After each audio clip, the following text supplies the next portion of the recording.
Hello everyone. आज के session में डिस्कस करने वाले हैं इलेक्ट्रोमैग्नेटिक इंडक्शन और अल्टरनेटिंग करंट का वीवीआई सवाल जो सब्जेक्टिव टाइप है वो भी बिहार बोर्ड के लिए।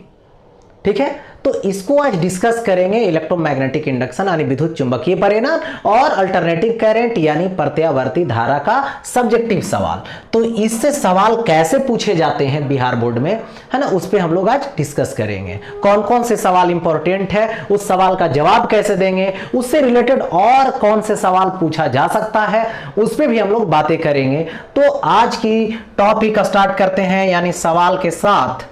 ठीक है, तो यहां पे देखेंगे आज का जो सवाल रहा आपका फर्स्ट सवाल, देखिए, जिसका नेम है विद्युत चुंबकीय प्रेरण क्या है, यानी हिंदी में हो गया। इंग्लिश में पूछेगा व्हाट इज इलेक्ट्रोमैग्नेटिक इंडक्शन, यानी इलेक्ट्रोमैग्नेटिक इंडक्शन के बारे में। तो देखिए ये होता क्या है, तो बस ये एक प्रकार की फेनोमेना है। तो इस फेनोमेना को समझ जाएंगे, लैंग्वेज अपने आप खुद बना देंगे। तो सबसे पहले है समझने की जरूरत है। समझने की क्या जरूरत है, सो देखो मैं बात करूं यहां पे। देखिए होता क्या है एक्चुअली, देखो यहां पर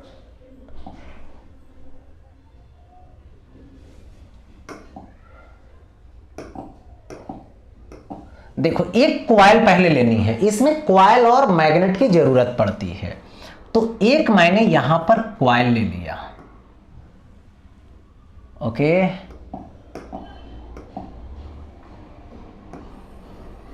एक कॉइल ले लो पहले, और इस कॉइल से क्या करो, एक गैल्वेनोमीटर अटैच कर दो। देखो एक कॉइल ले लिया और एक गैल्वेनोमीटर यहां पे अटैच कर दिया, यही गैल्वेनोमीटर है। इस कॉइल के बगल में एक मैग्नेट लाके रख दो, एक मैग्नेट लाकर रख दिया गया। ठीक है, ये नॉर्थ पोल है और ये इसका साउथ पोल है। अभी देखिए कंडीशन फर्स्ट है कि यदि ये रेस्ट में रहेगा तो इस यहां पर जो निडल है गैल्वेनोमीटर का, यहां पे डिफ्लेक्शन नहीं होगा। इसका मतलब हुआ कि रिलेटिव मोशन का मतलब हुआ कि नजदीक आना या तो दूर जाना। ठीक है, मतलब इसके रेस्पेक्ट में इसका पोजीशन में परिवर्तन होना वो नहीं हो रहा है, तो डिफ्लेक्शन नहीं हो रहा है, मतलब समझ जाते हैं करंट नहीं है। ठीक है, करंट पास नहीं हो रहा है, करंट इंड्यूस नहीं हो रहा है। अब देखो इसमें क्या हुआ कि ये जो मैग्नेटवा है ये इधर आने लगा, तो नजदीक आने लगा। नजदीक आने लगेगा तो यहां पर कोई बैठ करके देखे तो कहेगा कि तुम मेरे तरफ आ रहे हो, नहीं लगेगा उसको ऐसा, मतलब इसके रेस्पेक्ट में क्या हो रहा है, मोशन हो रहा है। और मोशन हो रहा है तो इस गैल्वेनोमीटर का निडल डिफ्लेक्ट हो जाता है। डिफ्लेक्ट हो जाएगा, इसका मतलब ये इंडिकेट कर दिया कि यहां पे करंट पास हो रही है। तो देखो ये राइट साइड की तरफ हो गया। अब देखो इसको यदि फास्ट मोशन करवाने लगे जल्द से इधर फास्ट, तो यहां पर फास्ट डिफ्लेक्शन होगा। स्लो कर दोगे स्लो हो जाएगा, एक कंडीशन। दूसरा में अब आता है कि यदि इसके मोशन को पलट देते हैं, मैंने डायरेक्शन को बदल देते हैं, यानी देखो ये कॉइल रहा और एक गैल्वेनोमीटर हुआ और ये देखो मैग्नेट हुआ। ठीक है, और इस मैग्नेट की जो पोजीशन है अभी यहां तो है, सपोज कर लो, लेकिन अगर इधर जाने लगा, दूर जाने लगा, तो यहां पर कोई बैठ करके इमेजिन करे ऑब्जर्वर, तो उसको लगेगा कि ये जो मैग्नेट है वो लगेगा उधर जा रहा है। यानी अभी तो इसमें डिफ्लेक्शन की जो डायरेक्शन है वो बदल गई, डिफ्लेक्शन की डायरेक्शन बदल जाती है, यानी इसमें अपोजिट डायरेक्शन में करंट पास होने लगता है। तो जो करंट, देखिए सबसे पहले करंट पास होना मतलब वोल्टेज जनरेट होना। वोल्टेज जो इंड्यूस्ड होगा उसको इंड्यूस्ड ईएमएफ बोलेंगे, यानी प्रेरित विद्युत वाहक बल बोलेंगे। जो करंट पास करेगा उसको बोलेंगे यहां पर इंड्यूस्ड करंट यानी प्रेरित विद्युत धारा। तो विद्युत धारा प्रवाहित हुआ तो आवेश प्रवाह हुआ होगा, यानी फ्लो ऑफ चार्ज हुआ होगा, तो उस चार्ज फ्लो को इंड्यूस्ड चार्ज बोलेंगे। ये जो पूरा फेनोमेना हुई, पूरा जो घटना घटी, इसी घटना को इलेक्ट्रोमैग्नेटिक इंडक्शन बोलते हैं। जरा इसको एक बार देख लिया जाए कैसे हुआ ये। देखिए यहां पे एक मैग्नेट की मोशन करवाया जा रहा है, देखो नॉर्थ पोल जा रहा है, गया, डिफ्लेक्शन इधर हुआ, अब रुक गया, डिफ्लेक्शन 0 हो गया। अब देखो ये मैग्नेट इधर आने लगा, नॉर्थ पोल इधर आने लगा, तो देखो लेफ्ट साइड हो गया, फिर जो है से रुक गया, मैग्नेट रुक गया ये। अब देखो मोशन को फास्ट कर दो, घुमाओ इसको, जाएगा साउथ, आ जाएगा नॉर्थ, उधर जाएगा आएगा, डिफ्लेक्शन यहां देखो क्या हो रहा है, बदल रहा है और फास्ट हो रहा है। ठीक है, तो ये है इलेक्ट्रोमैग्नेटिक इंडक्शन। ठीक है, यहां पे इलेक्ट्रोमैग्नेटिक इंडक्शन की सिचुएशन हो गई है। तो जरा इसको डिफिनीशन कैसे देंगे इसका, ये जरा देख लेते हैं हम लोग, इसको डिफाइन करने की प्रोसेस। देखो इसका डिफिनीशन लिखा हुआ है, यहां से लिख सकते हो, या तो खुद समझ करके अपने लैंग्वेज में इसको लिख सकते हो, अपनी भाषा में दे सकते हो।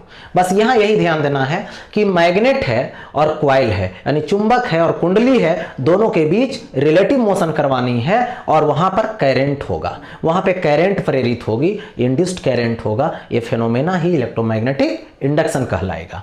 यानी जब किसी कुंडली में, कुंडली और चुंबक के बीच आपेक्षिक गति होती है, मतलब नजदीक आती है, दूर जाती है, तो कुंडली में विद्युत वाहक बल प्रेरित होता है। ठीक है, यदि कुंडली को बंद पास बना दिया जाए, मतलब कलोइड है ना, कर दिया जाए, तो कुंडली में विद्युत धारा और आवेश प्रेरित होती है। इस घटना को विद्युत चुंबकीय प्रेरण कहते हैं। यानी whenever relative motion between coil and magnet take place and induced EMF है ना, and induced EMF produced in coil, if coil is in colloid circuit, then the current and charge is also induced in the circuit. This phenomena is called electromagnetic induction. इसी को electromagnetic induction बोलते हैं। चलते हैं आगे, एक सवाल तो ये हो गया डिफिनीशन टाइप से इसका। अब आगे चलते हैं, देखिए है क्या। फैराडे के विद्युत चुंबकीय प्रेरण नियम को लिखें, यानी नियम को लिखना है, यानी right Faraday's law of electromagnetic induction. देखिए इंडक्शन के बारे में कौन बताए, तो माइकल फैराडे। इलेक्ट्रोमैग्नेटिक इंडक्शन के बारे में कौन बताए, माइकल फैराडे ने बताए। तो उनका लॉ दिया गया, तो उनका 2 लॉ है, वही दोनों लॉ को लिखना है। देखिए फर्स्ट लॉ की बात करेंगे सबसे पहले। देखिए होता क्या है, एक्चुअली यहां पे फ्लक्स होती है जिसको बोलते हैं मैग्नेटिक फ्लक्स, चुंबकीय फ्लक्स। इसका एसआई मात्रक वेबर होता है, कभी पूछ देगा है ना, एसआई यूनिट बताइए, तो इसका एसआई यूनिट वेबर होता है। और यहां पर मैं बात करूं, देखिए है क्या कि सपोज कीजिए यहां पर मैं सपोज करूं कि एक यहां पर कुंडली लेता हूं,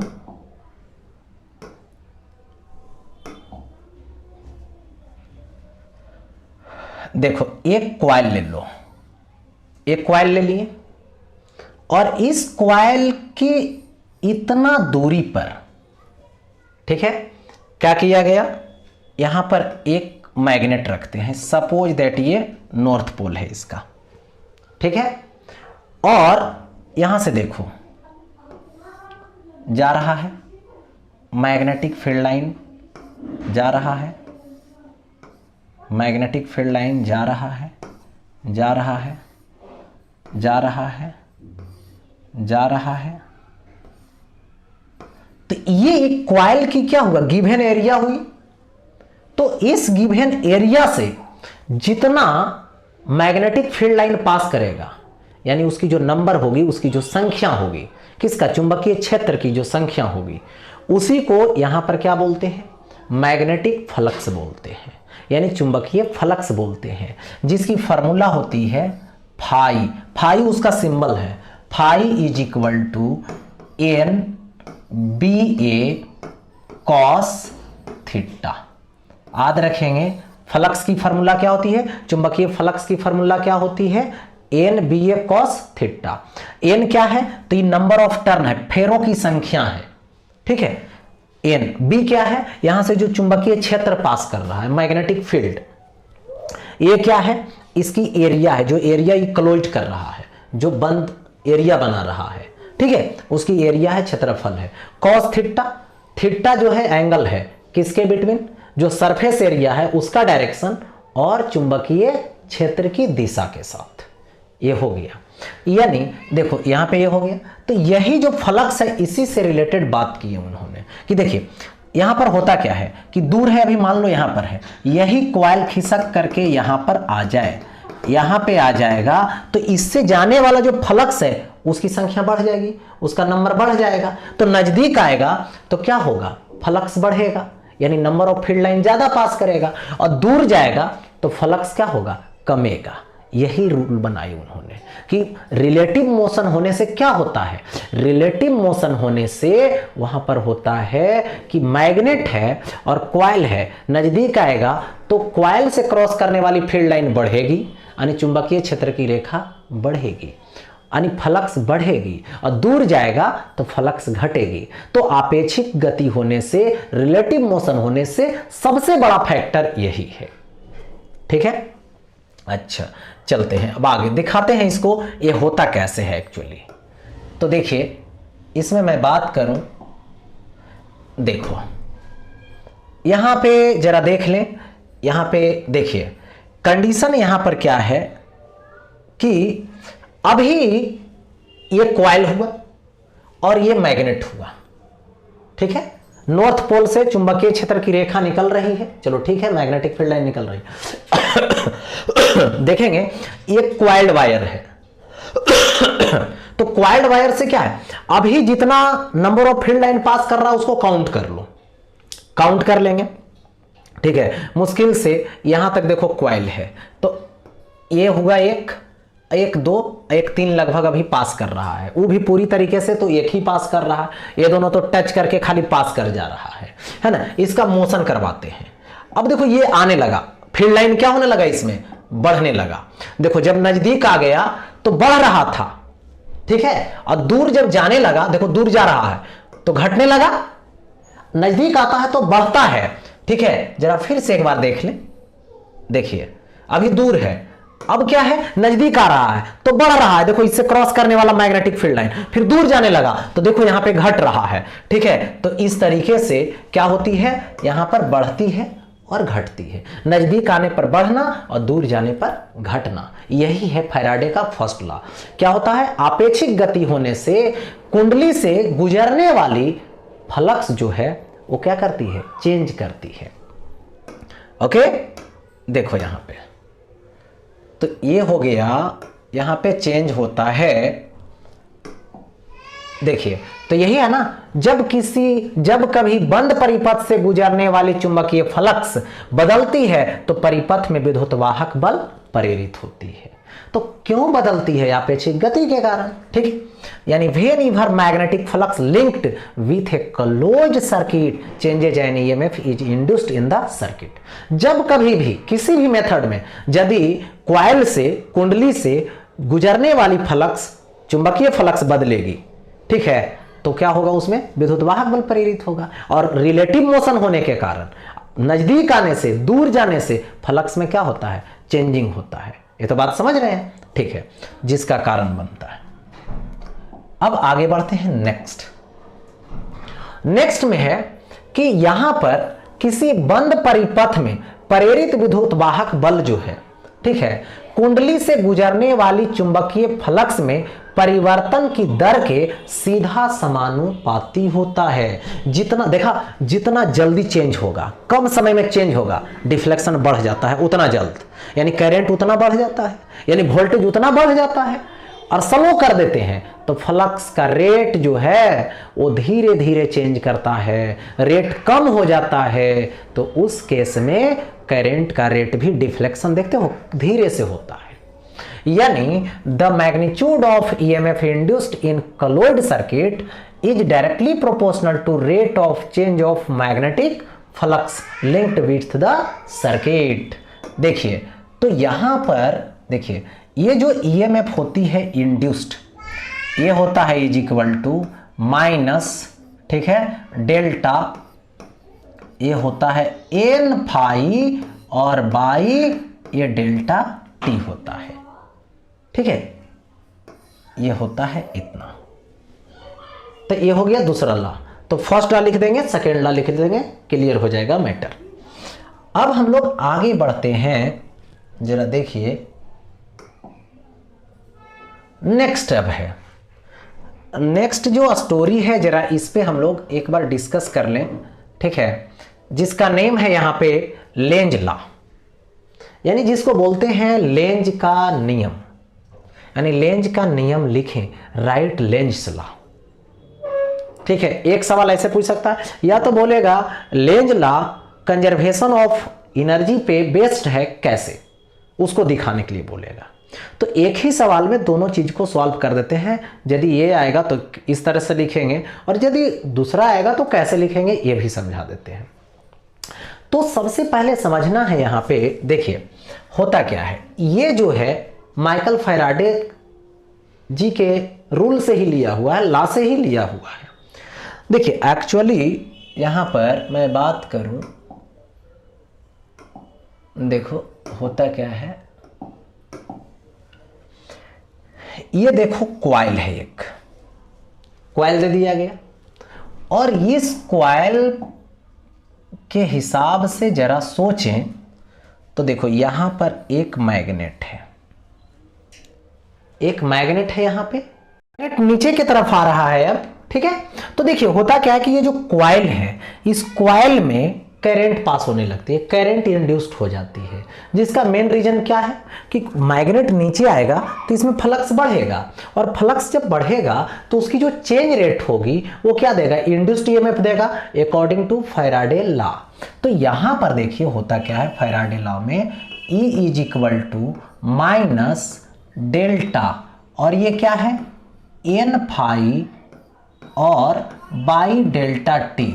इसका मतलब हुआ एन क्या है, नंबर ऑफ टर्न है, माने फेरों की संख्या है, फाई क्या है, फ्लक्स है, चुंबकीय फ्लक्स है, और डेल्टा टी टाइम इंटरवल है, समय अंतराल है कि इतना समय अंतराल में इतना फ्लक्स में चेंजिंग हुआ है।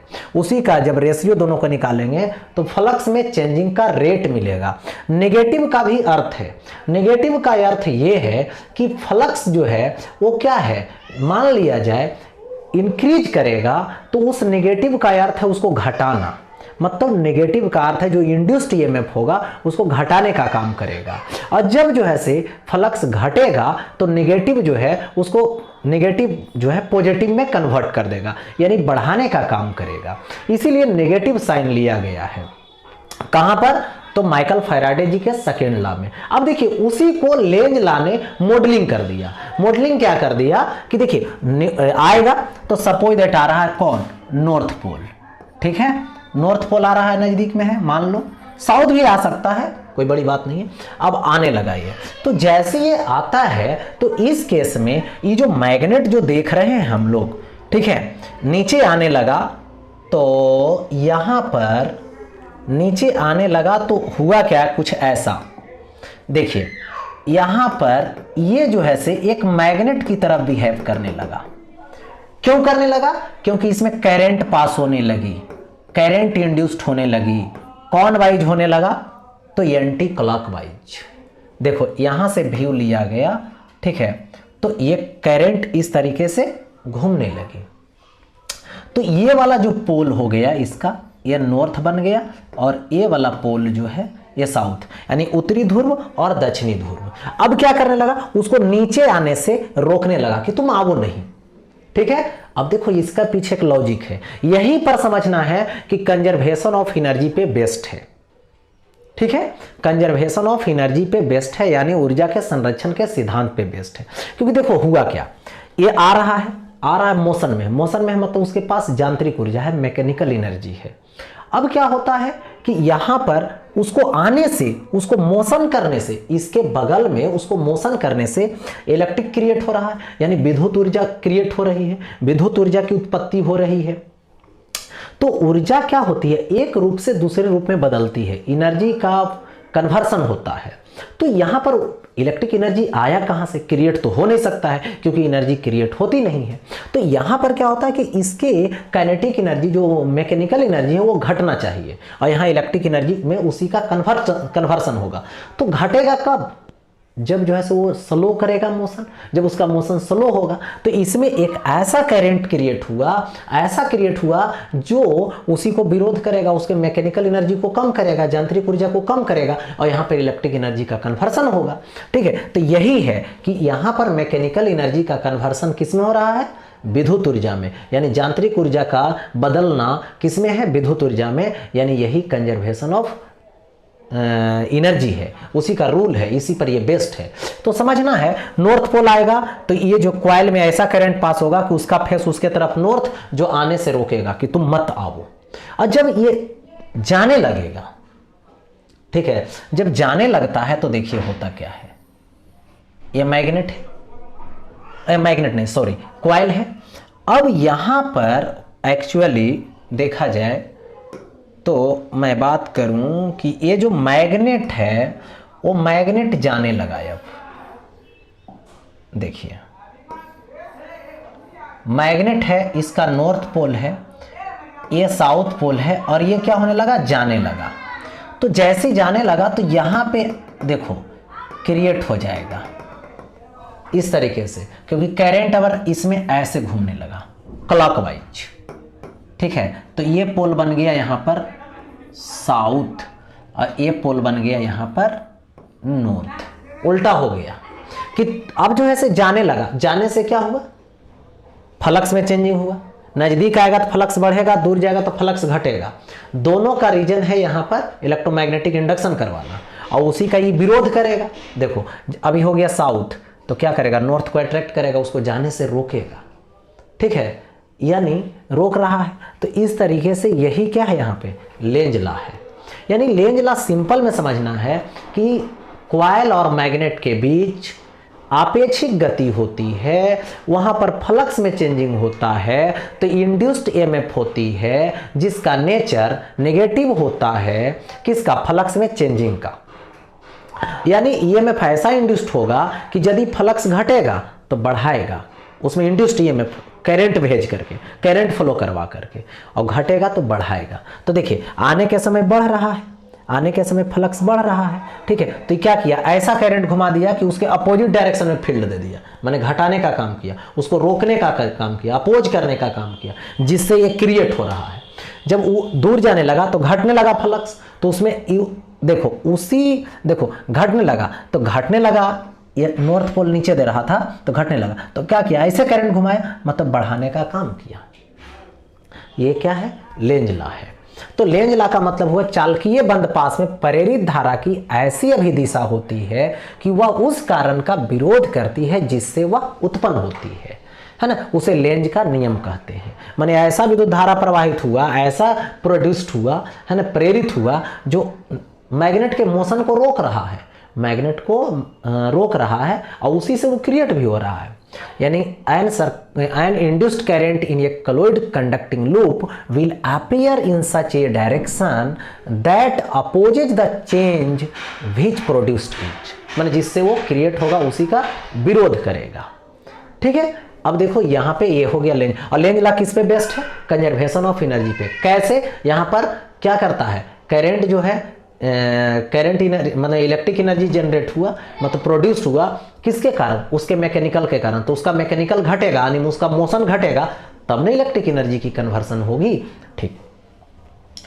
अब देखो आगे बढ़ता हूं, यहां पर इसके बारे में जरा देख ले, लेंज लॉ से रिलेटेड, ठीक है। लेंज लॉ की मैं बात करने वाला हूं। देखो लेंज लॉ यहां पर किस तरीके से है,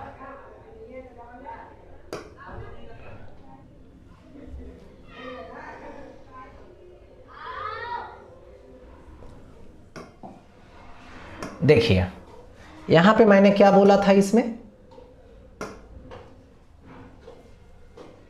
देखिए यहां पे क्या हुआ, सबसे पहले देखेंगे अभी क्या है, नॉर्थ पोल है और यहां पे कॉइल्ड वायर है, और ये कॉइल्ड वायर है।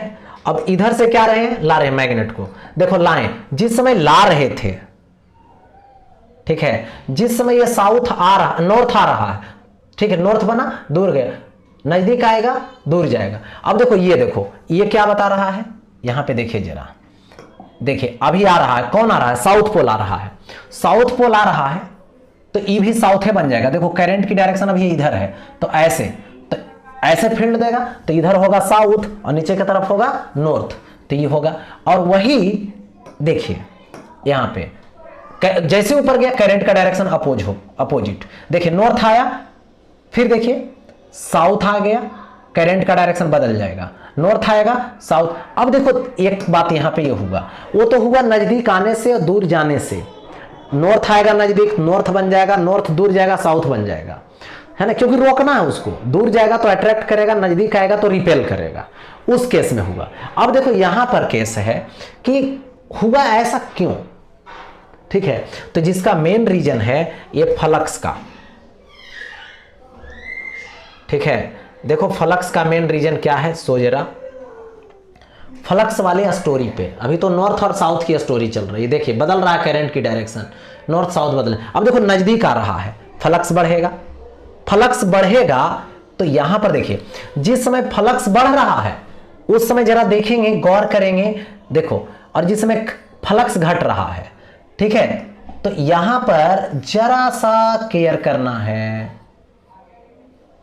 देखो ध्यान देना, फ्लक्स बढ़ रहा है तो इसमें करंट ऐसे, देखो करंट की जो डायरेक्शन है, मतलब ये रेड, ठीक है, इलेक्ट्रॉन घूम रहा है, और करंट की डायरेक्शन मतलब ऐसा है कि ये जो डायरेक्शन दे रहा है, देखो इधर के तरफ, यानी करंट देखो ऐसे घूम रहा है, तो ऐसे घूम रहा है ऐसे, तो नॉर्थ इधर हो जाएगा तो आने से रोकेगा, है ना। और ये जब जाने लगेगा, जब देखो दूर जाने लगा तो उल्टा, पहले ऐसे था अब ऐसे ऐसे रेड कलर देखो घूम रहा है, ठीक है। अब उसी तरीके से जरा इस पे भी डिस्कस करो। देखो यहां पे क्या हुआ, यहां पे अबर हुआ कि देखो ये जो सिचुएशन है, देखिए नजदीक जा रहा है, मैग्नेट नजदीक गया तो क्या हो गया था, मैग्नेट नजदीक जाने से तुरंत फ्लक्स क्रिएट हुआ था। देखिए यहां पे फ्लक्स का क्रिएशन, देखिए अभी है मैग्नेट, यहां पे फ्लक्स जा रहा है, थोड़ा सा ये और देखिए यहां पे जैसे हल्का सा आगे बढ़ाएंगे इसको, देखिए यहां पे जैसे हल्का सा आगे बढ़ेगा तो इसमें कुछ सिचुएशन आ जाएगी इस तरीके का, देखिएगा। चलिए आगे बढ़ते हैं, तो ये तो हो ही गया, ठीक है। अब देखो आगे आता है प्रत्यावर्ती धारा के माध्यमान और शिखर मान में संबंध स्थापित करें, ठीक है। प्रत्यावर्ती धारा के माध्यमान और शिखर मान में संबंध स्थापित करना है, यानी establish the relation between mean value and peak value of A alternating current,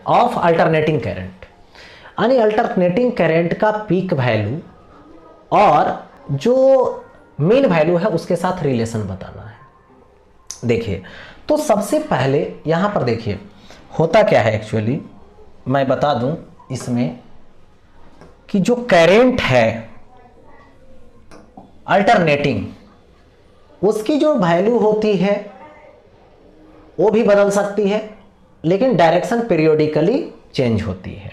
direction किस तरीके से पीरियोडिकली चेंज होती है जरा इसको देख ले। देखो इस तरीके से, ये करंट है आई, इसका सबसे पहले यहां पर कंडीशन समझें तो ये होता है आई नोट साइन ओमेगा टी। ये इक्वेशन है अल्टरनेटिंग करंट का, प्रत्यावर्ती धारा का, या तो साइन ओमेगा टी रहेगा या तो फिर कॉस ओमेगा टी रहेगा। साइन ओमेगा टी या तो कॉस ओमेगा टी को जब फॉलो करेगा करंट का इक्वेशन तो समझ जाओ कि वो अल्टरनेटिंग करंट है। अब देखिए तो यहां पर इसकी ग्राफ यदि खींचोगे तो ग्राफ ऐसे होगा, ये हाफ टाइम के लिए हुआ, देखो 0 से t/2 टाइम तक, t/2 तक, यानी हाफ टाइम पीरियड के लिए।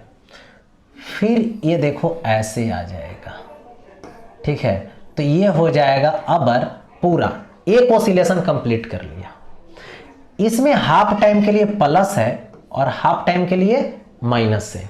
यदि पूरे साइकिल के लिए मैं यदि निकाल दूं, पूरे चक्कर के लिए यदि मैं निकाल दूं, एक चक्कर पूरा, तो मीन वैल्यू जो होगा करंट का वो 0 हो जाएगा, क्योंकि जितना प्लस है उतना माइनस है, इसलिए एवरेज वैल्यू यहां पर 0 होगी।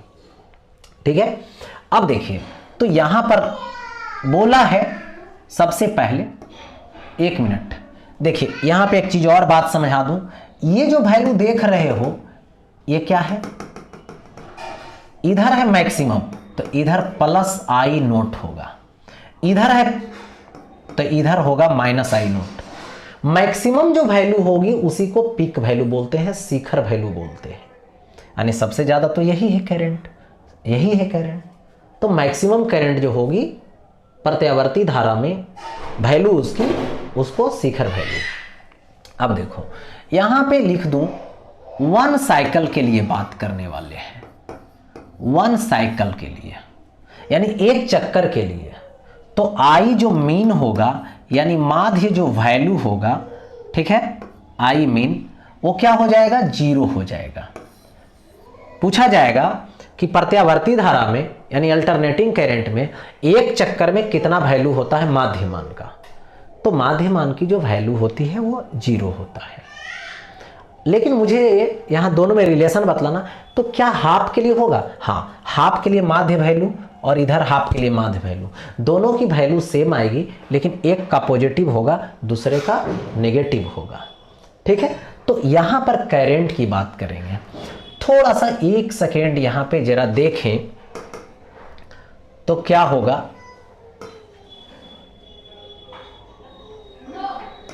देखिए करंट है दो तरीके का, एक होता है एसी करंट और एक होता है डीसी, ठीक है।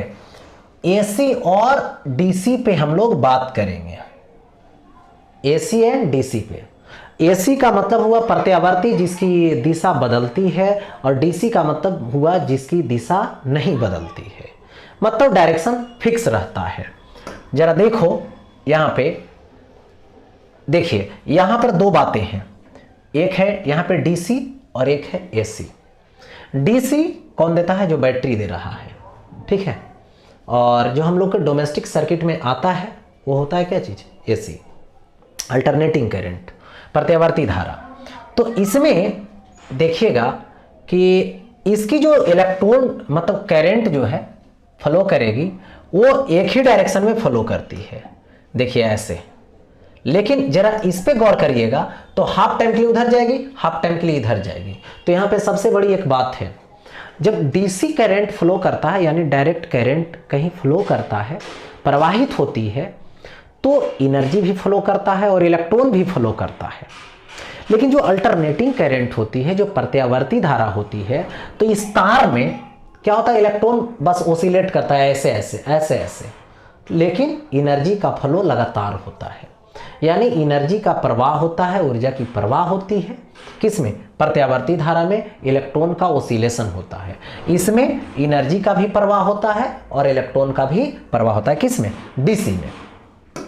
चलिए तो ये हो गया, देख लो ओसिलेशन चल रहा है उसमें और इसमें। देखिए अब यहां पे डीसी है, जा रहा है, ठीक है, जा रहा है, ठीक है। लेकिन एसी की बात करो तो देखो ओसिलेशन हो रहा है, ओसिलेशन हो रहा है, ठीक है। तो ये रहा ओसिलेशन से रिलेटेड। अब बात करेंगे इसमें, मुझे निकालनी क्या है, ये जो प्रत्यावर्ती धारा है, तो आधा टाइम के लिए, आधा टाइम लेफ्ट टू राइट, आधा time right to left flow किया, तो इसमें हमें निकालनी है, ठीक है, इसमें हमें निकालनी है माध्य मान। चलिए आधे टाइम के लिए तो यहां लिखना पड़ेगा क्या चीज, हाफ साइकिल। देखो यहां पे लिख दूंगा हाफ साइकिल। हाफ साइकिल के लिए, हाफ साइकिल के लिए देखिए होता क्या है, आई मीन जब लूंगा तो रिलेशन, देखो ये चार्ज कैसा होगा, यहां पे समझिए पहले, करंट कैसा है, वेरिएबल है, इंस्टेंट करंट है, टाइम के सापेक्ष है। तो छोटा टाइम के लिए पहले चार्ज निकाल लो और उसको इंटीग्रेट कर दो। तो चार्ज बराबर क्या होता है, आई टी, क्यू बराबर आई टी। तो यहां पे छोटा चार्ज पहले ले लो, डी क्यू, इसको इंटीग्रेट कर देंगे 0 से लेके हाफ टाइम तक, तो हाफ टाइम का टोटल चार्ज हो गया। अब टोटल टाइम से इसको क्या करोगे, डिवाइड कर दोगे, मैंने आधा टाइम के लिए मैंने डिवाइड कर दिया, तो ये क्या हो जाएगा, टोटल हाफ टाइम के लिए जो चार्ज फ्लो किया और बाई टाइम, तो क्या देगा, माध्य करंट देगा, मीन वैल्यू देगा। देखिए मैं यहाँ से तो इंटीग्रेशन रहने दो, 0 से T/2 का हो जाएगा, ठीक है। और इसके बाद dq मतलब I/dt बाई टाइम के लिए T/2 दे दूंगा। अब देखो यहां से क्या हो जाएगा, 2 ऊपर चला जाएगा, 2 ऊपर चला गया और T नीचे रह गया, ठीक है। अब देखिए यहां से इंटीग्रेट करूंगा 0 से T/2 तक, I के जगह पे I0 होगा, ठीक है, ये होगा I0 साइन ओमेगा T दे देंगे, और ये क्या होगा, dt होगा। हो गया ऐसा। अब क्या करोगे, I0 बाहर कर लो और इसको इंटीग्रेट मुझे करनी है, ठीक है। तो यहां पर अब देखो इंटीग्रेट जब करनी है तो इसके लिए क्या होगा, सो देखो, देखिए I मीन रहने दो, I मीन रह गया, ठीक है। अब देखो 2t रह जाएगा, 2/t रह जाएगा, और I0 कांस्टेंट है, बाहर हो जाएगा, पीक वैल्यू है जो कांस्टेंट है, बाहर हो जाएगा। क्या बचेगा, यहां पे 0 से T/2 तक बचेगा साइन ओमेगा t, और ये dt। हो गया ऐसा। साइन को इंटीग्रेट करोगे 0 से T/2 तक, साइन को साइन ओमेगा t लिख सकते हो कॉस ओमेगा t होगा, साइन का इंटीग्रेशन माइनस कॉस होता है, माइनस कॉस होगा माइनस कॉस ओमेगा t, लेकिन ओमेगा यहां पर टाइम के साथ है तो इंटीग्रेशन है तो डिवीजन में आ जाएगा, इसको सॉल्व कर सकते हो। अब देखो इसको पूरा तरीके से मैं लिख दूं, यहां पे इसकी जो वैल्यू है मैथमेटिकल वैल्यू ले लें, यहां से मैथमेटिक्स के हिसाब से सॉल्व करें, ठीक है। तो वैल्यू रख करके इंटीग्रेट करोगे तो इसकी वैल्यू आ जाएगी, यहां पे देखिए आ जाएगी 2I0/t, ये तो रहेगा, और इनटू इसको जब सॉल्व करोगे तो ये आ जाएगा T/π। हो गया, तो T से T कट जाएगा, मतलब इतना याद रखना। इसको मैथमेटिकली करके भी कर सकते हो, नहीं तो डायरेक्ट इसका वैल्यू भी पुट कर सकते हो T/π। तो T कट जाएगा, तो यहां पर आ जाएगा, सो I मीन यानी I mean is equal to, ये तो 2I0 है, 2I0 हो गया बाई, और यहां से बच रहा है पाई, तो 2I0/π, यही इसकी क्या हो गई, रिलेशन हो गई। यानी हाफ टाइम के लिए, यदि हाफ टाइम के लिए प्लस वाला है तो प्लस, और फिर अगला माइनस में जाएगा, माइनस हाफ ओसिलेशन में तो माइनस हो जाएगा। तो हाफ के लिए होगा एवरेज, लेकिन फुल के लिए क्या हो जाएगा, 0 हो जाएगा। चलिए ये हो गया इसका रिलेशन, यही था। अब आगे बढ़ता हूं नेक्स्ट, प्रेरक प्रतिघात क्या है, व्हाट इज इंडक्टिव रिएक्टेंस। सबसे पहले मैं बता दूं, रिएक्टेंस कुछ भी बोलेगा, रिएक्टेंस बोलेगा यानी क्या प्रतिघात बोलेगा, तो समझना है कि ये एक प्रकार का रेसिस्टेंस है, प्रतिरोध है। बट देखिए है क्या, रेसिस्टेंस हम लोग बोलते हैं रेसिस्टर के रेसिस्टेंस को, ठीक है। यानी रेसिस्टर का जो रेसिस्टेंस होता है, रेसिस्टर का जो रेसिस्टेंस होता है, यानी प्रतिरोधक का जो प्रतिरोध होता है, उसका काम है इलेक्ट्रॉन को अपोज करना, उसके मोशन को अपोज करना, और साथ ही साथ हीट पैदा करना है, लेकिन विरोध करना, ठीक है। लेकिन यहां पर देखिए दो बातें होती है रिएक्टेंस के लिए। एक होता है सर्किट में कैपेसिटर लगा दो, संधारित्र लगा दो, तो वो भी धारा का विरोध करेगा, फ्लो ऑफ इलेक्ट्रॉन को विरोध करेगा, लेकिन वो हीट एनर्जी जनरेट नहीं करेगा। एक दूसरा इंडक्टर लगा दो, मतलब क्वाइल्ड वायर सोलेनोइड की तरह, वो भी अपोज करेगा इलेक्ट्रॉन के फ्लो का, माने विद्युत धारा का, लेकिन वो भी अपोज करेगा, लेकिन हीट पैदा नहीं करेगा, ऊष्मा उत्पन्न नहीं करेगा। यानी इसी को क्या बोलते हैं, यानी देखो रेसिस्टर का नहीं, किसका, कैपेसिटर का जो विरोध करने का तरीका है और इंडक्टर का जो विरोध करने का तरीका है, इसी को प्रतिघात बोलते हैं, रिएक्टेंस बोलते हैं। लेकिन यहां पर सवाल में ला दिया है क्या चीज, इंडक्टिव रिएक्टेंस, यानी इंडक्टर का रिएक्टेंस, यानी इंडक्टर का प्रतिरोध। इंडक्टर मतलब कुंडलीकार तार का जो प्रतिरोध होगा उसी को यहां पर क्या बोलते हैं, यहां पर इंडक्टिव रिएक्टेंस, यानी यहां पर प्रेरक प्रतिघात कहते हैं। देख सकते हैं किसी प्रेरक द्वारा प्रत्यावर्ती धारा के परिपथ में जो प्रतिरोध उत्पन्न करता है उसे प्रेरक प्रतिरोध कहते हैं। यानी the resistance offered by the inductor in an AC circuit is called inductive reactance. यहां देखो स्पेशल बोला है एसी सर्किट, ये तो डिफिनेशन लिख दोगे इस तरीके से। अब देखो होता क्या है, यहां पे इसको रिप्रेजेंट करते हैं XL से। XL इज इक्वल टू होता है ओमेगा L। ध्यान देंगे, ये देखिए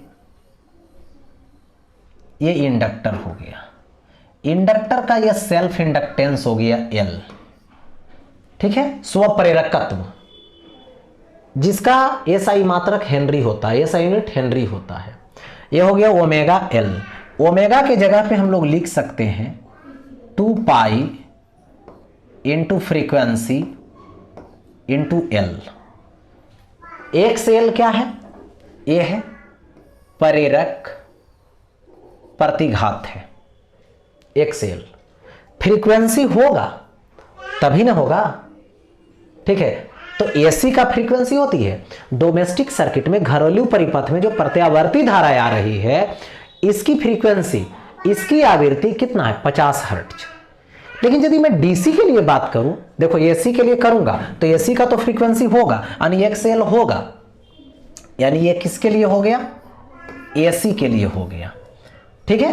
यदि डीसी के लिए बात करूं, ठीक है, तो डीसी की फ्रीक्वेंसी 0 होती है, यानी डीसी यानी डायरेक्ट करंट, यानी दिष्ट धारा जो एक ही डायरेक्शन में फ्लो करे उसके लिए फ्रीक्वेंसी 0 होता है।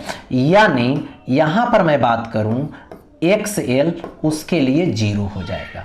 यानी किसी इंडक्टर को एसी में जोड़ेंगे तो प्रतिघात होगा, प्रतिरोध पैदा करेगा, लेकिन विरोध पैदा करेगा। लेकिन यदि इसको डीसी में जोड़ देंगे तो विरोध पैदा नहीं करेगा, क्योंकि XL देखो क्या हो रहा है, 0 हो रहा है। बस इतने जवाब दे देना है और छोड़ देना है।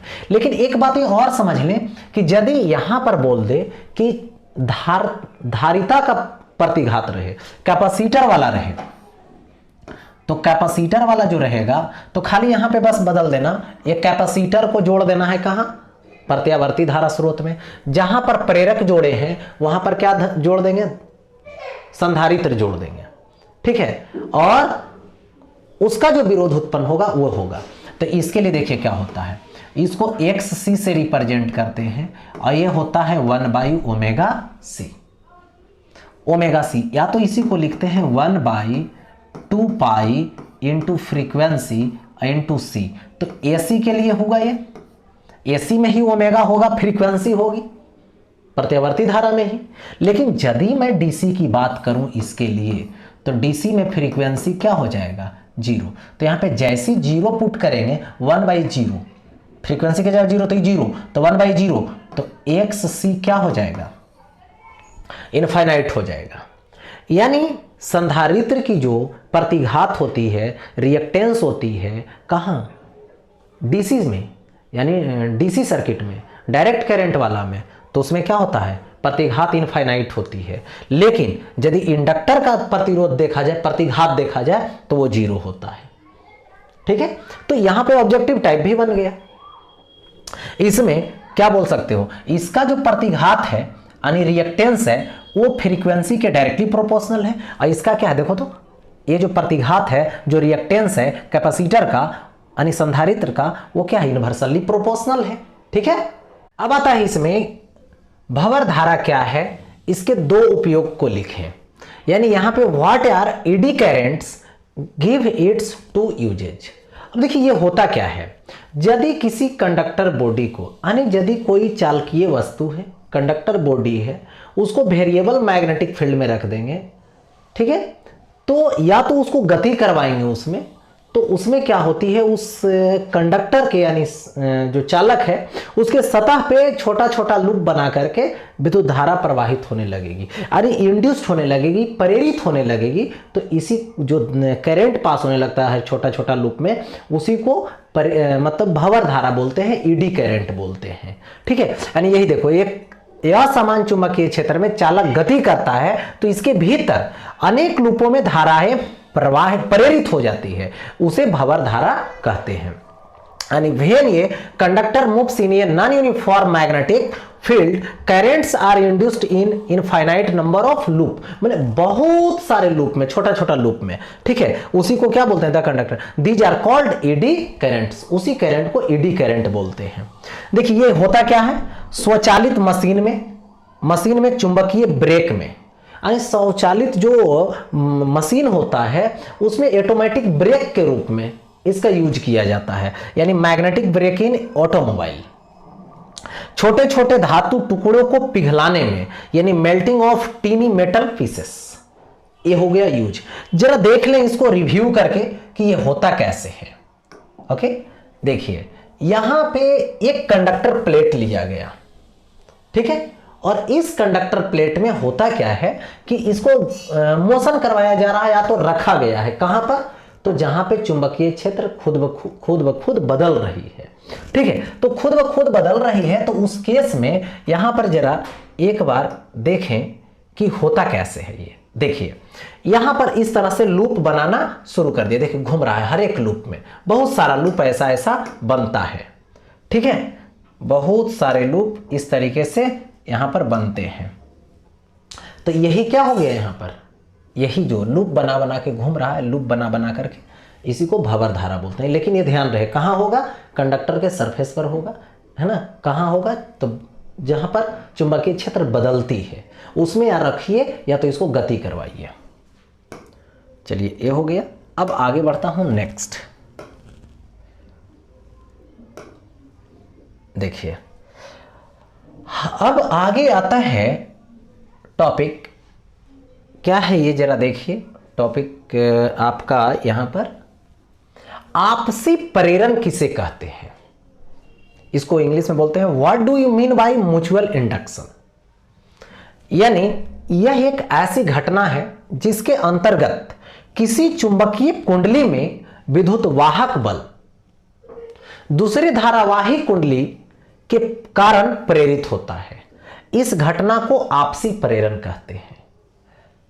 A phenomenon in which an EMF is induced in the coil due to current carry another coil near to it is called mutual induction।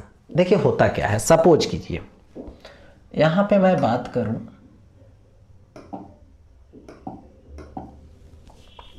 ये देखो मैंने कॉइल लाया, यहां पे एक कॉइल लाया, ठीक है, और इस कॉइल में मैंने सेल लगा दिया, ठीक है, सेल लगा दिया। अभी इसके बगल में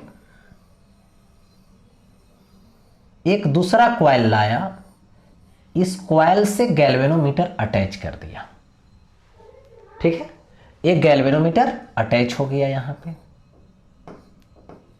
अभी क्या है, यहां स्विच लगा हुआ है, सपोज दैट स्विच को ऑफ किए हुए हैं, मतलब इसमें करंट पास नहीं करवा रहे हैं। जैसे स्विच को ऑन करते हैं तुरंत इसमें करंट पास होना शुरू हो जाता है। तो जैसे करंट पास होना शुरू हो जाता है तो उस केस में क्या होती है, यहां पर देखिए यहां पर करंट जाती है, देखो इस तरीके से। तो जैसी करंट जाती है, देखो करंट जैसे इसमें फ्लो करती है तुरंत एक चुंबकीय क्षेत्र उत्पन्न करता है, और इससे उत्पन्न होने वाली जो फील्ड लाइन है वो क्या हो रही है, उस लूप से भी क्रॉस कर रही है, इस लूप से भी यहां पर क्या कर रही है, क्रॉस कर रही है।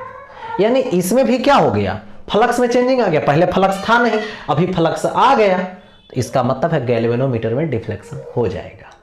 यानी करंट दिया इसमें, क्रिएट हुआ, इंडक्शन हुआ इसमें भी, यानी इसमें तो करंट देने नहीं गए, इसमें इंडक्शन हुआ। तो देखो यही क्या है, इसमें करंट दो, इसमें इंडक्शन हो जाए तो इसको बोलते हैं आपसी, यानी आपसी मैटर हो गया ये, यानी आपसी प्रेरण हो गया। इसको म्यूचुअल इंडक्शन बोलते हैं या तो अन्योन्य प्रेरण बोलते हैं, आपसी प्रेरण या तो अन्योन्य प्रेरण। एक बात, दूसरी बात यहां पे यह है कि जिसमें करंट दिया उसको प्राइमरी कॉइल बोलते हैं, यानी प्राथमिक कुंडली बोलते हैं। जिसमें प्रेरित हुआ, जिसमें इंडक्शन हुआ, उसको बोलते हैं सेकेंडरी कॉइल, यानी द्वितीयक कुंडली बोलते हैं। सेकेंडरी कॉइल या तो द्वितीयक कुंडली। चलिए आगे देखते हैं इसको जरा एक बार रिव्यू करके कि कैसे होता है। देखो यहां पे अभी एक कॉइल ये है और एक कॉइल ये है जिससे गैल्वेनोमीटर जुड़ा हुआ है। अब गैल्वेनोमीटर देखिए, इस कॉइल में अभी कुछ फ्लक्स नहीं निकल रहा है। अब देखिए गैल्वेनोमीटर से जोड़ करके रखा गया है, जरा इसका रिव्यू लीजिए। देखिए तुरंत मैग्नेटिक फील्ड लाइन जाना शुरू कर दिया उससे, जैसे उसमें गया नीडल का डिफ्लेक्शन स्टार्ट। ठीक है, यही है क्या, ये हो गया प्राइमरी कॉइल, ये हो गया सेकेंडरी कॉइल। फ्लक्स इसका जो क्रिएट हुआ वो इससे क्रॉस हुआ, और देखिए यहां पर वही होता है सिचुएशन कि जैसे ही फ्लक्स का डायरेक्शन चेंज होता है तो डिफ्लेक्शन भी बदल जाते हैं। अब देखिए यहां पर क्या है कि एक कॉइल है जो सेकेंडरी है और यहां पे प्राइमरी कॉइल है जिसको एसी करंट सोर्स से अटैच कर दिया गया प्राइमरी कॉइल को, और सेकेंडरी कॉइल में क्या किया गया, केवल बल्ब लगा दिया गया है, केवल बल्ब लगा दिया गया। ठीक है, और यहां पर देखिए हो क्या रहा है कि अल्टरनेटिंग करंट बदलेगा, डायरेक्शन बदलेगा, तो इससे क्रॉस करने वाली, मतलब इसमें घूमने वाली करंट, कुंडली में करंट का डायरेक्शन बदलेगा तो मैग्नेटिक फील्ड का डायरेक्शन इसका बदलेगा, मैग्नेटिक फील्ड का डायरेक्शन बदलेगा तो इससे क्रॉस करने वाली फ्लक्स की वैल्यू चेंज होगी, डायरेक्शन चेंज होगी। ठीक है, तो अब यहां पर क्या होता है कि देखिए इस तरीके से यहां पर जब चेंज होता है, ठीक है, तो यहां पर देखो चेंज हो रहा है, बल्ब जल रहा है, ऑन ऑफ हो रहा है, क्यों, क्योंकि अल्टरनेटिंग करंट है ना, अल्टरनेटिंग करंट है तो क्या होता है, फ्लक्स जीरो भी होती है क्योंकि करंट जीरो होता है। तो जब जब फ्लक्स जीरो होगा, मतलब करंट जीरो होगा, उस समय फ्लक्स की वैल्यू जीरो होगी, मतलब चेंज नहीं होगा, उस समय बल्ब जीरो, मतलब बल्ब नहीं जलेगा। यानी ये देखिए ऑन ऑफ होता है। ठीक है, इस तरीके से ऑन ऑफ होता है। अब आगे बढ़ता हूं आगे की तरफ। तो ये हो गया यहां पर म्यूचुअल इंडक्शन के बारे में। म्यूचुअल इंडक्शन के बाद अब आगे आपका टॉपिक आता है जिसका नाम है परिमापित्र।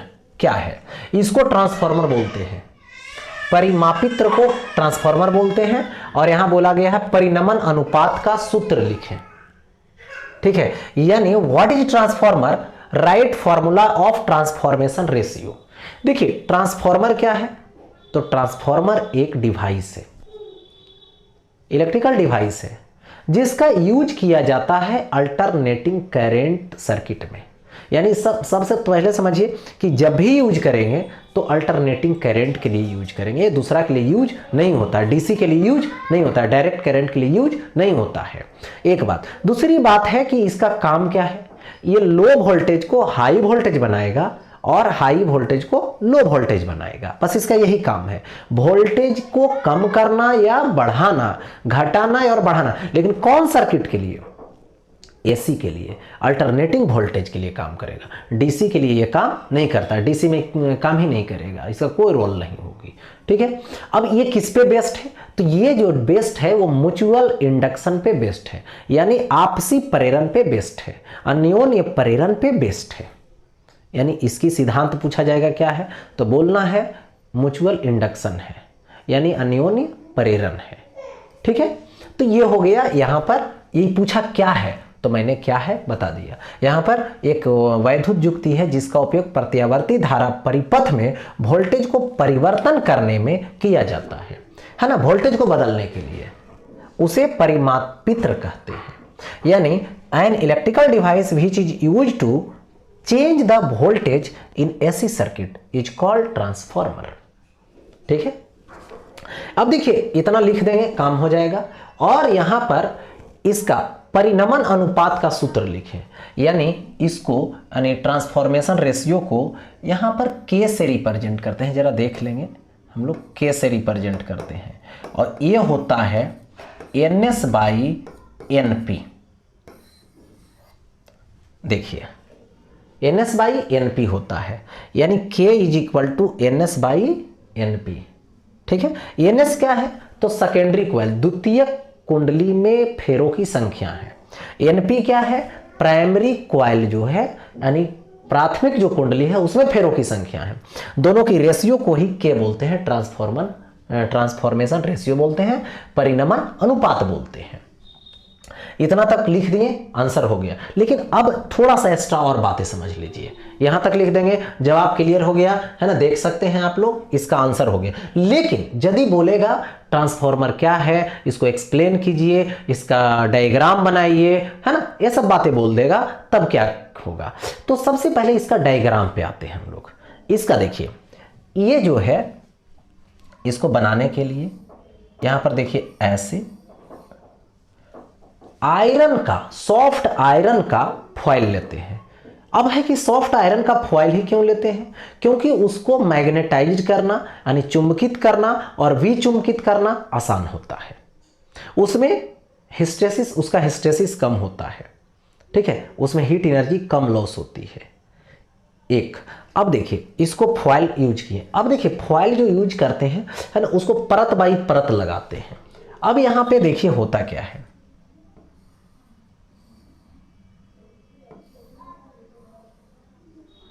देखिए परत बाई परत ऐसे लगाएंगे,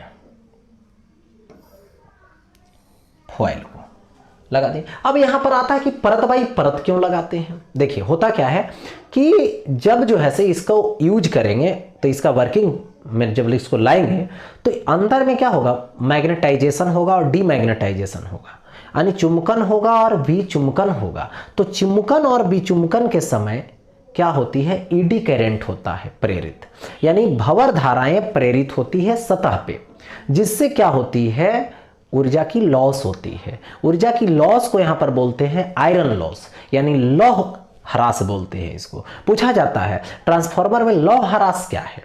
ठीक है, तो कहना होता है कि जो क्रोड है, मतलब इसको क्रोड बोलते हैं।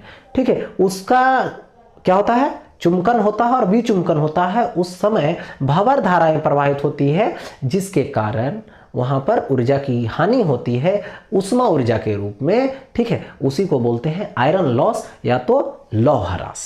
चलिए हो गया। अब देखिए ये तो परत बाई परत बनाया उसी के लिए लेमिनेटेड करके। अब देखो यहां पर इधर से ऐसे कॉइल लगा दिया, इसके ऊपर रैप्ट कर दिया और यहां से सोर्स से जोड़ दिया। ठीक है, एक हो गया एसी सोर्स से जोड़ रहे हैं इसको। देखो एसी सोर्स से जोड़ दिए, इनपुट होगा यहां से, इन करेगा, क्या करेगा, वोल्टेज इन करेगा। जहां से इन करेगा उस कॉइल का नाम है प्राइमरी कॉइल, और इसी के संख्या को यहां पर क्या बोलते हैं, एनपी बोलते हैं। इसी को एनपी बोलते हैं। और इधर से आउट होता है। ठीक है, तो यहां लोडिंग रेसिस्टेंस लगा करके क्या होता है, आउटपुट करते हैं।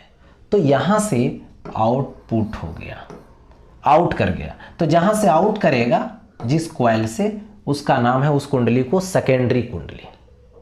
सेकेंडरी यानी द्वितीयक कुंडली। अब देखिए दोनों में फेरों की संख्या एक में ज़्यादा एक में कम होती है। क्यों होती है उस पर भी डिस्कस करेंगे। ठीक है, क्यों होती है। तो देखिए यहाँ पर जिसमें ज़्यादा संख्या होगा वो पतला होगा, पतला पतला होगा, पतला तार का होगा। जिसमें कम संख्या होगी, कम नंबर होगी, वो मोटा होगा। ठीक है, ऐसा। अब ये तो हो गई एक प्राइमरी एक सेकेंडरी से रिलेटेड। इसमें देखिए जिस धर नंबर ज़्यादा होगा उधर वोल्टेज ज़्यादा होगा, जिधर नंबर टर्न का कम होगा उधर वोल्टेज भी कम होगा। यानी यदि यहाँ से इनपुट कर रहे हैं तो संख्या ज़्यादा है और इधर क्या है, कम है संख्या, ये कम है, तो क्या होगा, वोल्टेज को घटाएगा। इन किया ज़्यादा वोल्टेज, आउट कर रहा है कम वोल्टेज, यानी वोल्टेज को घटाया, तो इसको बोलते हैं स्टेप डाउन ट्रांसफार्मर। इसको क्या बोलते हैं, स्टेप डाउन, ठीक है, डाउन माने अपचाई ट्रांसफार्मर। और यही उल्टा होता, इधर नंबर ऑफ टर्न ज्यादा होता, इधर नंबर ऑफ टर्न कम, देखो इधर ज्यादा इधर कम है, तो ये हो गया स्टेप डाउन। ये उल्टा होता, इधर कम होता इधर ज्यादा होता, मतलब सेकेंडरी में नंबर ऑफ टर्न ज्यादा होता इधर कम होता, तो इधर कम वोल्टेज आया लेकिन उसको उधर ज्यादा बढ़ा दिया तो स्टेप डाउन हो गया, स्टेप अप हो गया। स्टेप अप मतलब ऊंचाई, मैंने बढ़ा दिया वोल्टेज को, तो यही काम है इसका, बढ़ाना और घटाना। स्टेप अप बढ़ाने वाला, घटाने वाला स्टेप डाउन। बढ़ाने वाला है तो प्राइमरी में क्या रहेगा, नंबर कम, सेकेंडरी में ज़्यादा। डाउन करने वाला रहेगा तो प्राइमरी में ज़्यादा नंबर, सेकेंडरी में कम। देखो अब यहाँ से इसका एक सिंबल होती है, तो इसका सिंबल इस तरीके से ऐसे होता है। देखो ये हो गया यहाँ पर सिंबल, इसका किसका हो गया, तो इस ट्रांसफार्मर का सिंबल दे दिया गया। यहाँ से एक प्राइमरी वाला हो गया और ये हो गया सेकेंडरी वाला। चलिए ये तो हो गया, ये बातें हो गई। अब देखो इस पर जो कॉइल लगाए हैं, वो कॉइल जो होती है वो कॉपर का होता है।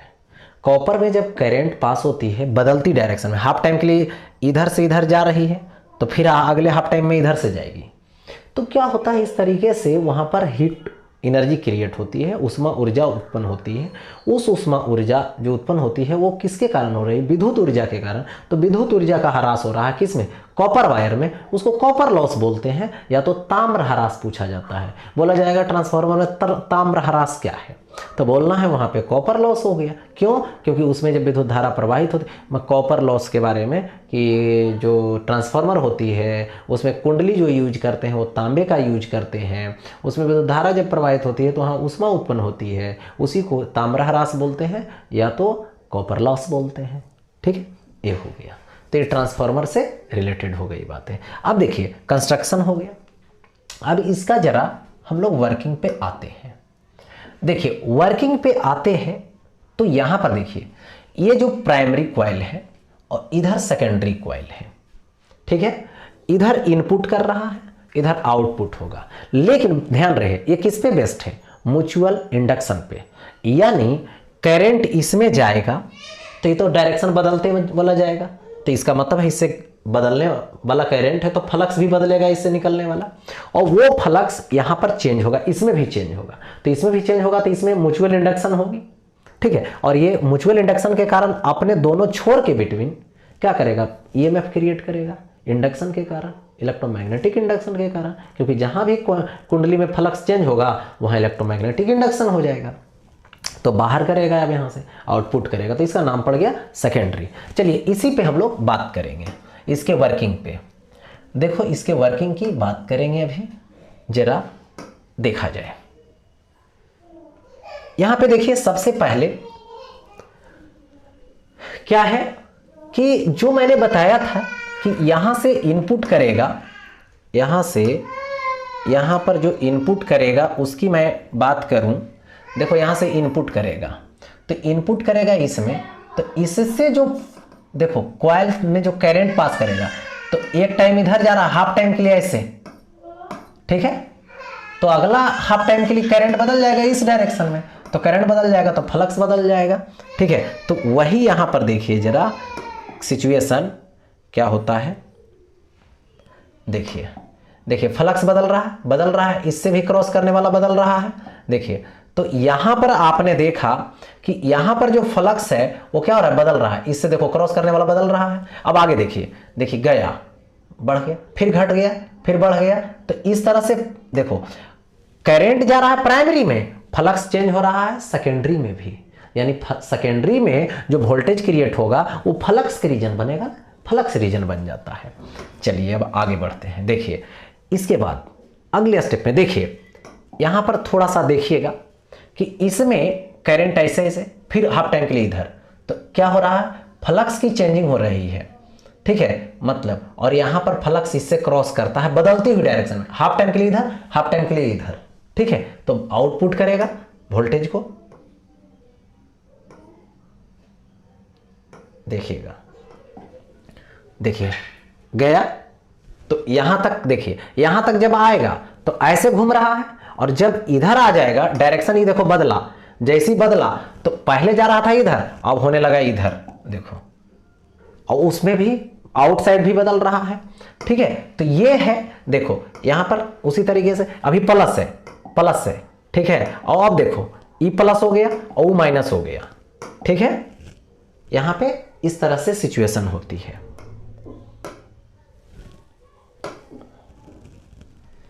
देखो तो यह भी मैंने बता रखा है तुम लोगों को, यहां पे चल रहे थे, ठीक है। देखो ये प्लस माइनस बदलते रहता है, ई माइनस तो बाहर वाला भी आउटपुट करेगा तो माइनस, इधर प्लस है, इधर आउटपुट वाला भी प्लस है, ठीक है। ये हो गया ट्रांसफार्मर की स्टोरी से रिलेटेड, ठीक है। तो ट्रांसफार्मर में बोला, इन बातों को मैंने रखा। अब नेक्स्ट बढ़ता हूं, नेक्स्ट आगे की तरफ बढ़ते हैं टॉपिक को लेकर। आगे जो आता है वो देखिए होता क्या है एक्चुअली। आगे सवाल अब है कि प्रत्यावर्ती धारा के वर्ग माध्य मूल के लिए व्यंजक प्राप्त करें, ठीक है। यानी यहां पर वर्ग माध्य मूल जो है उसका व्यंजक प्राप्त करना है, यानी find out an expression for RMS root mean square value of an alternating current, ठीक है। अल्टरनेटिंग करंट की बात किया तो मैंने पहले बता रखा था आप लोगों को कि ये जो अल्टरनेटिंग करंट है इस पे जरा डिस्कशन करें। तो अल्टरनेटिंग करंट देखो ऐसे ऐसे जाएगा टाइम के हिसाब से, किसको फॉलो करेगा, I is equal to I note sine omega t को फॉलो करेगा। ये हाफ टाइम के लिए पॉजिटिव डायरेक्शन में, और देखो फिर अगले टाइम हाफ टाइम के लिए नेगेटिव डायरेक्शन में। यही तो है, ऐसा होता है, ठीक है। लेकिन थोड़ा सा डिस्कस करूं कि देखो यहां पर एवरेज लेंगे, सिर्फ एवरेज लेंगे तो क्या हो जाएगा, पॉजिटिव और नेगेटिव मिलके जीरो बना देगा। लेकिन किसी को देखो इंस्टेंट वैल्यू है तो इंस्टेंट वैल्यू दो तरीके का होता है, इतना से पहले t/2 से पहले पॉजिटिव और t/2 के बाद नेगेटिव। तो किसी वैल्यू को स्क्वायर करके रूट कर दें तो मैग्नीट्यूड पे कोई प्रभाव नहीं पड़ेगा, लेकिन नेचर पे प्रभाव पड़ेगा। प्लस वाला है स्क्वायर करके रूट कर दो, ठीक है चलेगा काम।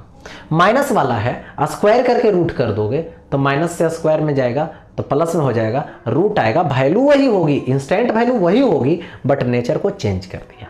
अब स्क्वायर करके रूट कर दोगे तो कोई फर्क नहीं पड़ेगा, एवरेज फिर निकाल सकते हो, तो वो जो आएगा आरएमएस वैल्यू आएगा। चलिए तो यहां पर हम लोग आरएमएस वैल्यू की बात करने वाले हैं। तो देखिए सबसे पहले आरएमएस वैल्यू पे हम लोग चले तो यहां पर देखिए आई आरएमएस इज इक्वल टू, ठीक है, आई आरएमएस इज इक्वल टू यहां पे होगा अंडर रूट लेना है, स्क्वायर रूट लेना है, ठीक है, किसका, एवरेज ऑफ आई स्क्वायर, क्योंकि आई स्क्वायर का एवरेज ले लिए उसका रूट कर दिए, आई स्क्वायर ले लिए उसको रूट कर दिए, कोई फर्क नहीं पड़ेगा। तो आई स्क्वायर का एवरेज, यानी देखिए आई स्क्वायर का एवरेज कहने का मतलब हुआ कि i1 के स्क्वायर फिर i2 के स्क्वायर प्लस i3 के square plus dot dot dot चलते चला जाएंगे ऐसा ही, ठीक है।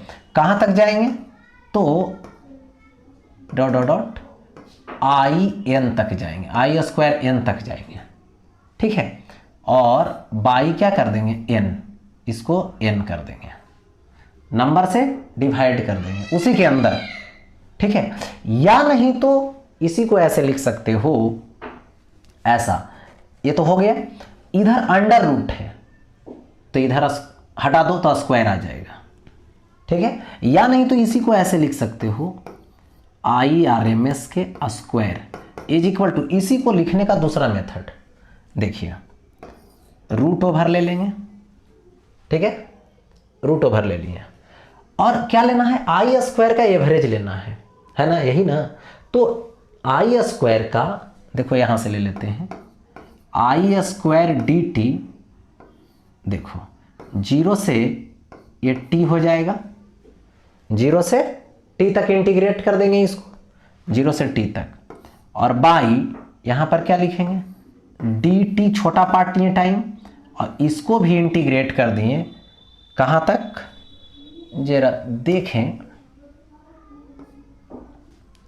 इसको भी इंटीग्रेट कर देंगे 0 से t तक, 0 से t तक हो गया। अब देखो यहां पर थोड़ा सा बात करें हम लोग, देखिए IRMS रहेगा, उसका स्क्वायर रहेगा, देखो ओ सॉरी यहां पे स्क्वायर अभी नहीं चढ़ाते हैं, मिस हो गया, यहां पे स्क्वायर हटा दो क्योंकि रूट ले लिए हैं, यदि स्क्वायर ले लिए तो इधर से रूट हटा देना पड़ेगा, ठीक है, एक ही काम करना पड़ेगा। अच्छा चलो ठीक है, इधर से रूट हटाएंगे तो इधर स्क्वायर आ गया, आवर ले रहे हैं। अब देखो dt का इंटीग्रेशन 0 से t तक लेंगे तो ये तो t आएगा, तो इसको यहां से क्या करोगे 1/t, अरे यार देखो dt आएगा तो यहां से ये तो स्क्वायर रूट हट गया तो ये 1/t बाहर हो जाएगा, बाहर हो गया, क्या बचेगा आई स्क्वायर डी टी, देखो 0 से t तक ले रहा हूं किसको, आई स्क्वायर को, आई स्क्वायर मतलब I note square, I naught का square sine square omega T और ये डी टी होगा ऐसा, देखो आई नोट का square sine square omega T D T दे दिए, आई नोट का square sine square omega T D T दे दिए, ठीक है। अब यहां पे थोड़ा सा मैं बात करूं, देखो यहां से क्या होगा, IRMS का स्क्वायर होगा is equal to I note square बाहर कर लो, आई नोट का स्क्वायर बाहर हो जाएगा, ठीक है, आई नोट का स्क्वायर बाहर कर लिए और बाई टी, अब देखो इंटीग्रेशन में क्या बचेगा, sign square omega T D T, ठीक है, 0 से t तक, ठीक है। अब आ गया मैथमेटिकल बात, क्या आ गया मैथमेटिकल बात, साइन स्क्वायर ओमेगा टी को इंटीग्रेट करेंगे कहां से, 0 से t तक, तो ये आएगा t/2, इंटीग्रेट कर सकते हो इसको, लेकिन इसको पहले ब्रेकअप करना पड़ेगा, ठीक है, ब्रेक कर लोगे, मैथमेटिकल इंटीग्रेशन के टर्म वाला पार्ट है ये। अब ये इंटीग्रेट करके आ जाएगा, जब करोगे तो मैथमेटिक्स में t/2 आएगा, तो यहां से IRMS का square is equal to I note square by t और इंटू t/2, इंटू t/2 आ जाएगा। इसका इंटीग्रेशन कहीं ब्रैकेट में लिख देना है इसको कि 0 से t तक साइन स्क्वायर ओमेगा टी का integration t dt is equal to t/2।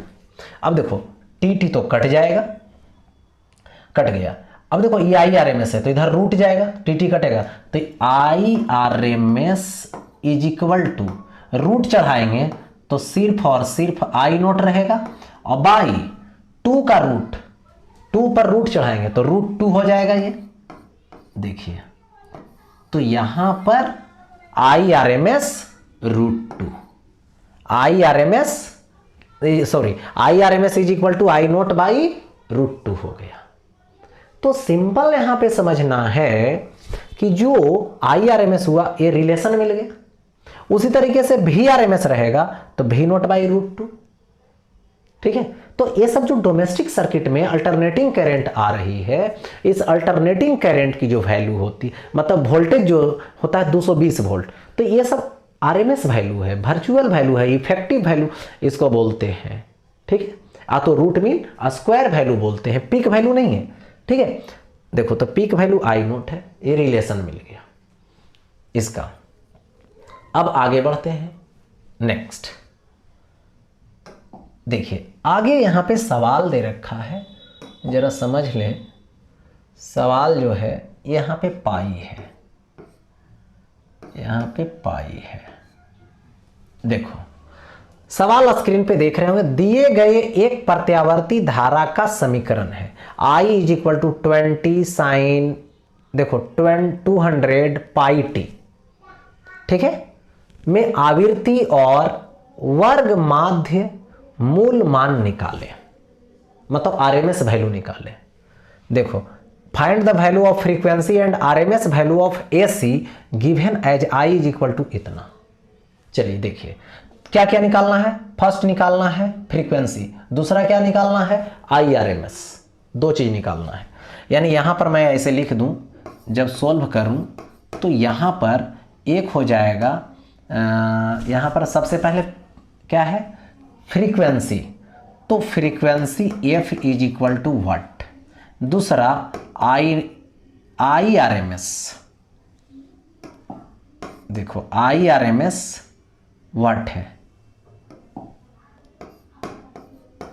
I R M S is equal to what, ठीक है, ये I R M S is equal to what हो गया।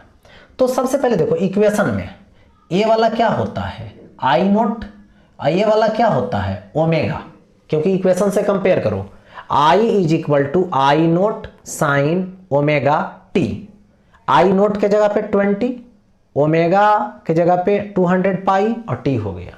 चलिए तो यहां पर हमको गिवन क्या क्या है, आई नोट है जो 20 एम्पियर में रहेगा तो एम्पियर में, नहीं तो केवल यूनिट लिख देंगे, ठीक है, इसको 20 यूनिट सिर्फ लिख सकते हो या मात्रक, ये हो गया।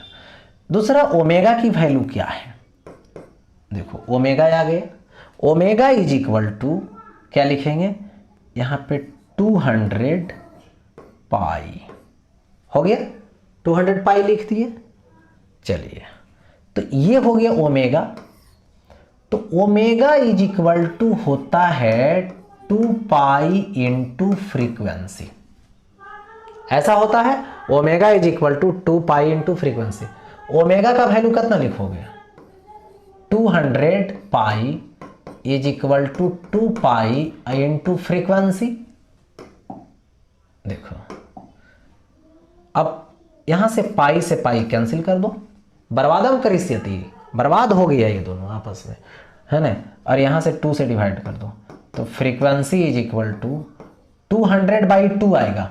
देखो ऐसा करता हूं 200/2, ठीक है, 200/2 कैंसिल कर दो तो 100 हर्ट जा जाएगा, फ्रीक्वेंसी का यूनिट हर्ट हो गया, ठीक है, यानी 100 हर्ट जा गया, ये हो गया। इसके बाद आगे बढ़ते हैं नेक्स्ट सवाल। नेक्स्ट सवाल क्या है, देखो आरएमएस वैल्यू ऑफ एसी यानी अल्टरनेटिंग करंट का, प्रत्यावर्ती धारा का, है ना, वर्ग माध्य मूल, यानी I R M S is equal to क्या होगा आई नोट बाई √2 होगा, दे देंगे, ठीक है, आई नोट और ये क्या हो गया बाई √2। आई नोट का वैल्यू कितना है 20, आई नोट का वैल्यू यहां पे 20 है, तो ये हो जाएगा 20/√2 हो गया ऐसा √2, और इनटू क्या करोगे, देखो यहां से ऐसा करो √2 से मल्टीप्लाई भी कर दो और √2 से डिवाइड भी कर दो, हो गया। देखिए तो √2 2 डिवाइड करेगा 20 को तो 10 √2 आ जाएगा, 10√2 यूनिट हो गया, 10√2 यूनिट। √2 का वैल्यू 1.414 भी दे सकते हो, या नहीं तो इतना ही रहने दोगे, कोई दिक्कत वाली बात नहीं होगी। तो यहां पे इस इक्वेशन से मैंने अल्टरनेटिंग करंट की बात कर दी, दोनों चीज निकाल दिया, दैट्स ऑल। तो यहां तक इलेक्ट्रोमैग्नेटिक इंडक्शन और अल्टरनेटिंग करंट का VVI सवाल रहा। ये सब्जेक्टिव टाइप हुआ, अब ऑब्जेक्टिव टाइप आगे दिन लेकर आएंगे। Okay, thank you.